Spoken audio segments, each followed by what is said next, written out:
Well, we've went to work right away on Louisiana Monroe and put the other game behind as soon as the game was over. And short week, you can't enjoy the win as much. You got to move on, and so we've kind of worked extra this week to get things ready. Our players have to, get fresh as much as they can, but we also have a lot of work to do.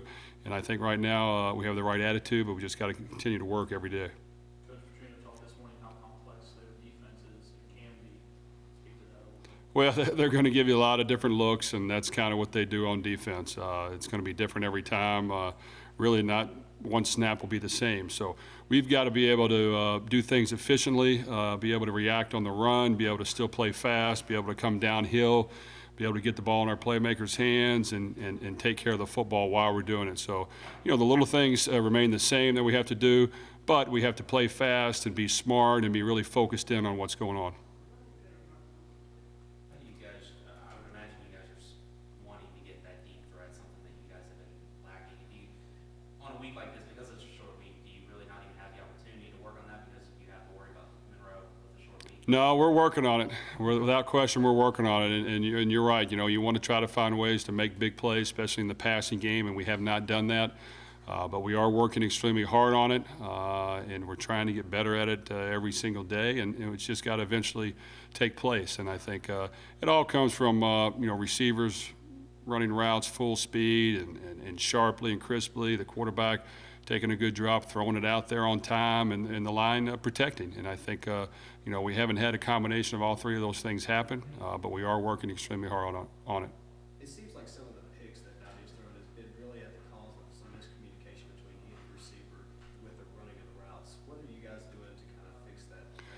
Well, it was a miscommunication, but at the same time, we cannot throw the ball unless a guy is open. And I think he just anticipated that his receiver would be there, and we have to just be a little smarter with the ball. I think he played better. I played more efficient, and he was able to run the ball twice. And those are things he has to do for us. He's got to be able to tuck the ball and run, get us yards when the play breaks down, when they drop 8 guys or 9 guys, when we have a guy beat and he's got to step up in the pocket. And that's at every level, no matter how athletic you are or how good a runner you are, you have to be able to make plays with your feet. And he has to continue to do that and get better at it. And, we tell him all the time, we're going to need 3 to 6 runs a game from him. And we finally got 2, but it was his first 2. So he's still working hard on it.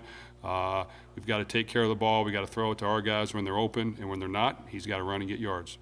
The defense like ULM's, they can blitz one of 5 guys at any time. How much of the communication relies on the offensive line to point those things out? Well, there's a lot of things that are going to take place. We have to find ways to get the ball out quick. We have to find ways to max protect and throw it deep, and try to help them out a little bit where they don't have to always be in a 5-man protection or a 6-man protection. We have to find ways to help them a little bit to really push the ball up the field. But we're working hard on those things. I think our line has played extremely hard. We haven't rotated a whole lot of guys, so they've played the whole game. They're the warriors up front who get no credit, but they go to battle every day, and they've got to continue to do that for us.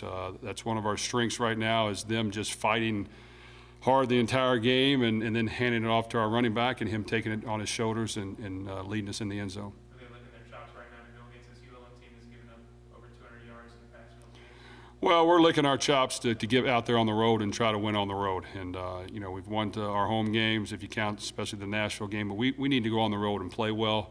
And we've got to develop some consistency in the offense at every position. And like you said, and develop some playmakers, too, to make some big plays. And it'll be a good test for us. These guys have had numerous upsets the last so many years, so they're an excellent team, and we got to be ready to go. Do you feel with Brandon, do you think he's a little timid to run because of maybe the knee injury a couple years ago? Well, I'm sure there's probably a subtle factor in his head with that. But, I think he's got to understand, hey, you're healed up. You're going to get hurt more just standing in there and taking shots. You've got to be able to have a feel for the pocket. You got to have some pocket presence. You got to be able to move and slide and get up in there and avoid the pressure, run and get yards. Not that he's got to take on tacklers, but he's got to run and get yards, find the seam, and then stay low and protect himself once he does. But he can do it, and I think he realizes that now. He knew after the game that you know, hey, I should have been doing that all along. But, you know, he's just got to continue to learn, continue to get better at it, and that's what we're going to need from him on offense. All right, thank you, guys.